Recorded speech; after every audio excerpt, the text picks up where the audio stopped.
নমস্কার বন্ধুরা, আজকে আমরা আপনার সঙ্গে আলোচনা করব ভারত সরকার যে নতুন পেনশন স্কিমের কথা ঘোষণা করেছে তাদের সমস্ত সরকারি কর্মচারীদের জন্য, যেটাকে বলা হচ্ছে ইউনিফাইড পেনশন স্কিম। সেই ইউনিফাইড পেনশন স্কিমের রিটায়ারমেন্টের সময় যেটা লামসাম টাকা বা একমুষ্ট টাকার কথা যে বলা হয়েছে সেটা কিভাবে হিসেব হবে। সবার জন্য তো নিশ্চয়ই একই নয়, তার বেতন বা সার্ভিস মেয়াদের উপর নির্ভর করে এগুলো চেঞ্জ হবে বা পরিবর্তিত হবে। তো সেই হিসেবটা কেমন হবে, কী সূত্র হবে, কী কী প্যারামিটার এখানে যোগ করা হয়েছে, সমস্ত বিষয়গুলো আলোচনা করব। এছাড়া এই লামসাম টাকা যদি কোনো কর্মচারী নিয়ে থাকে সেক্ষেত্রে তার পেনশনে কোনো প্রভাব পড়বে নাকি বা পেনশন কমে যাবে নাকি, কমপ্লিট 6 মাস বলতে কী রকমের হিসেব হচ্ছে, কোন কোন পেনশনার এই সুবিধাটা পাবেন না, বা কোনো পেনশনার যদি মনে করে রিটায়ারমেন্টের সময় যে আমি এইটা চাই না, অর্থাৎ রিটায়ারমেন্টের সময় যদি মনে করে যে আমি এই ইউপিএসটাই থাকতে চাই না, আমি এনপিএস বা ওল্ড পেনশন স্কিমে যাবো, সেক্ষেত্রে কী হবে। এই সমস্ত প্রশ্নের উত্তর আমরা এই ভিডিওতেই পেয়ে যাব। তবে হ্যাঁ, এই ভিডিওটি দেখার আগে আমরা রিকোয়েস্ট করব আমাদের এই ইউপিএস বা ইউনিফাইড পেনশন স্কিম নিয়ে যে আগের ভিডিওটি আছে সেটা দেখার জন্য, কারণ ওখানে কিন্তু ইউপিএস বা ইউনিফাইড পেনশন স্কিম যেটা 1 এপ্রিল 2025 থেকে লাগু হচ্ছে তার বিস্তারিত নিয়মকানুন আছে। অর্থাৎ ন্যূনতম পেনশন যে 10,000 টাকা হচ্ছে বা আরও যে বিভিন্ন ধরনের নিয়মকানুনগুলো আছে সমস্ত বিষয়গুলো আলোচনা হয়েছে বিভিন্ন সিনারিওতে, সেটা কিন্তু দেখবেন ওখানটায়। এবং সেই সঙ্গে পেনশন কীভাবে হিসেব করা হয়েছে, কীরকম পেনশন পাওয়া যাবে সেটাও কিন্তু ওখানে আলোচনা করা হয়েছে। তো এখানে যে লামসাম টাকাটার কথা বলা হচ্ছে, তো সেই লামসাম টাকাটির যেটা প্রথম প্যারামিটার ধরা হবে সেটা হচ্ছে ওই কর্মচারী রিটায়ারমেন্টের দিন বা রিটায়ারমেন্টের সময় ওনার যে বেসিক এবং ডিএ ছিল সেটার 10%। একটু যদি আগের ভিডিও দেখে থাকেন তাহলে বুঝতে পারবেন, ওখানে কিন্তু আমরা বলেছিলাম ভিডিওতে যে পেনশনের ক্ষেত্রে, পেনশন হিসাবের ক্ষেত্রে ধরা হবে লাস্ট 12 মাসের বেসিক এবং ডিএর অ্যাভারেজ, অর্থাৎ 12 মাসে যে অ্যাভারেজ হচ্ছে সেইটাই কিন্তু ধরা হবে পেনশন হিসাবের ক্ষেত্রে। কিন্তু এখানে লামসামের ক্ষেত্রে সম্পূর্ণ উল্টো, অর্থাৎ লাস্ট মাসের বেসিক এবং ডিয়ারনেস অ্যালাউন্স মিলিয়ে যেটা হবে তার 10% ধরা হবে। তো এক্ষেত্রে তাহলে আসছে কথাটা যে লামসাম টাকা তাহলে নিলে কি পেনশনে কমে যাবে? না, লামসাম নিলে পেনশন কোনোভাবে কমবে না। পেনশন যেটা আপনার হিসাবে হতো সেই টাকাটি আপনি কিন্তু পাবেন। তো প্রথমে যেটা আমাদের মূল যেটা জানতে হবে সেটা হচ্ছে কি, এই ইউনিট বা সার্ভিস লেন্থটা কীভাবে হিসাব করছে। বলা হচ্ছে কমপ্লিট 6 মাস হলে 1 ইউনিট, অর্থাৎ যদি কেউ 10 বছর চাকরি করে সেক্ষেত্রে 120 মাস, তো সেক্ষেত্রে 6 মাস করে হিসেব করলে হবে 20টা ইউনিট। 15 বছর সার্ভিস করলে 180 মাসের জন্য হচ্ছে 30 ইউনিট, 20 বছরের জন্য হচ্ছে 40 ইউনিট, 25 বছরের জন্য হচ্ছে 50 ইউনিট, 30 ইউনিটের জন্য হচ্ছে 60 ইউনিট এবং 35 ইউনিটের জন্য হচ্ছে 70 ইউনিট। এবার আপনার যে যত দিনের হবে সার্ভিস সেখানটায় আপনি কিন্তু আপনার এই সার্ভিস পিরিয়ড বা ইউনিটটা হিসেব করে নিতে পারবেন। তো এই ইউনিট এবং বেসিক এবং ডিয়ারনেস অ্যালাউন্সের 10% কিন্তু মূল প্যারামিটার। তো এইখানটায় এই বিষয়গুলি দেখানোর পরে এরপরে যে বিষয়টা আছে সেটা হচ্ছে কি, যদি কোনো কর্মচারী রিটায়ারমেন্ট নেয় সুপার অ্যানুয়েশন, অর্থাৎ ওনার বয়স 60 বছর হয়ে গেছে সেই সময় রিটায়ারমেন্ট নিচ্ছেন, অথবা 25 বছর সার্ভিস হয়ে যাওয়ার পরে উনি হচ্ছেন ভলেন্টারি রিটায়ারমেন্ট নিচ্ছেন, তো সেক্ষেত্রে বা কেউ যদি ফান্ডামেন্টাল রুলে, অর্থাৎ ভারত সরকার বা উনি যে সরকারের আন্ডারে সার্ভিস করছেন সেই সরকারের কোনো নীতির কারণে ওনাকে অবসর নিতে হচ্ছে, কিন্তু উনি কোনো দোষ করেননি, ওনার বিরুদ্ধে কোনো পেনাল্টি নেই, কোনো শাস্তি নেই, সেক্ষেত্রেও কিন্তু তিনি এই সুবিধাটি পাবেন।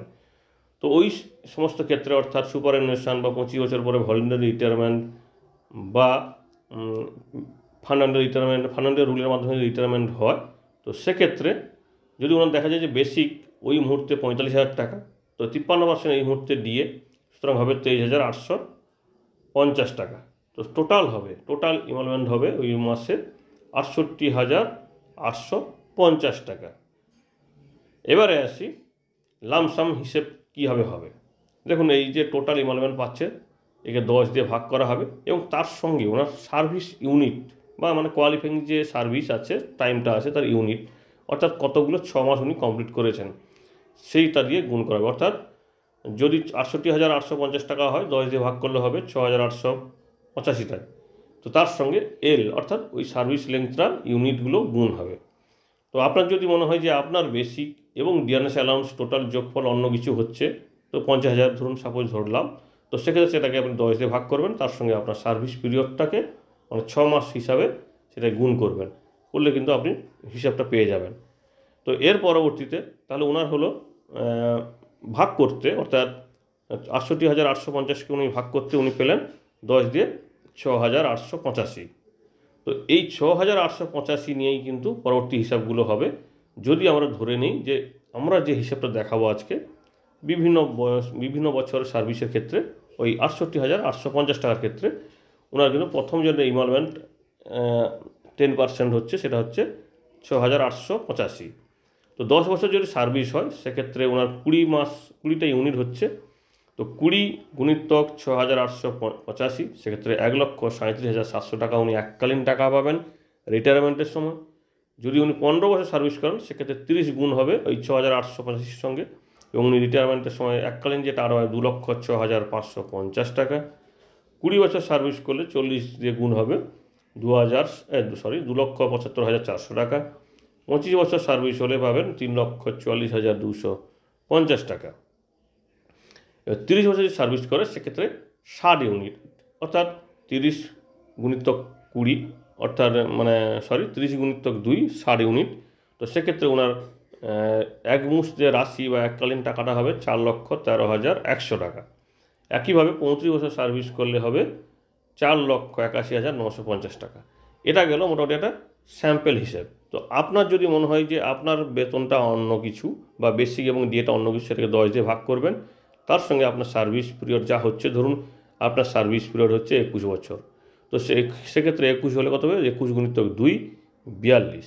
তো সেই 42 ইন্টু আপনার যদি 5,000 টাকা হয় তো সেটাকে আপনি গুণ করলে পাবেন ওই এককালীন টাকার হিসেবটা। এবারে আসি যে কারা পাবেন না, কোন ক্ষেত্রে দেওয়া হয় না। বলা হচ্ছে যে সমস্ত কর্মচারীর সার্ভিস লেন্থ 10 বছরের কম, অর্থাৎ 120 ইউনিট হয়, 120 মাসের কম, তো সেক্ষেত্রে কিন্তু তাদেরকে এই সুযোগ দেওয়া হবে না। অর্থাৎ 20 ইউনিট না হলে সার্ভিস লেন্থ, সেক্ষেত্রে এই লামসাম টাকাটা কিন্তু কোনোভাবেই পাবেন না। এমনিতে পেনশন পাওয়ার ক্ষেত্রেও কিন্তু ন্যূনতম 10 বছর সার্ভিস করতেই হবে, অর্থাৎ ইউনিফাইড পেনশন স্কিমের আন্ডারে পেনশন পেতে হলে 10 বছর সার্ভিস করতে হবে। তো একই নিয়ম কিন্তু লামসামের ক্ষেত্রেও আছে। এবারে আসি, যদি কোনো কর্মচারী ইউপিএস বেছে নেওয়ার পরে, অর্থাৎ ধরুন উনি ইউনিফাইড পেনশন স্কিম বেছে নিয়েছেন, কিন্তু ওনার পরে মনে হয়েছে না এটা খুব ভালো নয়, আমার ওল্ড পেনশন স্কিম ভালো ছিল বা এনপিএস ভালো ছিল, সেক্ষেত্রে উনি কি রিটার্ন যেতে পারবেন? না, উনি কিন্তু আর যেতে পারবেন না। কারণ যেটা আমরা আগের বিজ্ঞপ্তিতে আলোচনা করি, সেটা আপনারা হয়তো দেখেছেন যে ইউপিএস নেওয়ার সময় আপনার কিন্তু ওর সুযোগ সুবিধা ছেড়ে দিয়ে আসতে হবে, এবং ওখানে যা যা আপনার টাকা আছে এনপিএস হোক বা যাই হোক, তো সেই টাকাটা সম্পূর্ণরূপে কিন্তু আপনার এই ইউনিফাইড পেনশন স্কিমের আন্ডারে পিএফআরডি এর হাতে চলে আসবে। তারা এবার সেটাকে রিইনভেস্টমেন্ট করবে, তবে আপনাকে সেটা ইনভেস্টের জন্য অপশান চয়েস করতে হবে, নাহলে ডিফল্ট অপশান আছে, যেটা আমরা আগের ভিডিওতেও বলেছি। তো মোটামুটি এই হচ্ছে লামসামের হিসেব, এবং পেনশন হিসেবটা নিয়ে আমরা আগের একটা ভিডিওতে অল্প আলোচনা করেছি। ভবিষ্যতে আমরা 2-1 দিনের মধ্যে কিন্তু এই পেনশনের যে বিভিন্ন কেস হয়, অর্থাৎ কারো 10 বছর হয়েছে না, 10 বছর হয়েছে শুধুমাত্র, কারো 25 বছর হয়েছে, কারোর রিইনভেস্টমেন্ট হয়নি, কারোর টাকা কম হয়েছিল, কারোর গ্যাপ হয়ে গেছিলো, এই সমস্ত বিষয়গুলো নিয়ে কিন্তু পরবর্তীতে একটা ভিডিও নিয়ে আসবো। আশা করি ভিডিওটি আপনারা দেখবেন এবং মতামত জানাবেন। তো এই তথ্যটি কেমন লাগলো সেটাও কিন্তু কমেন্ট করে জানাবেন। ধন্যবাদ।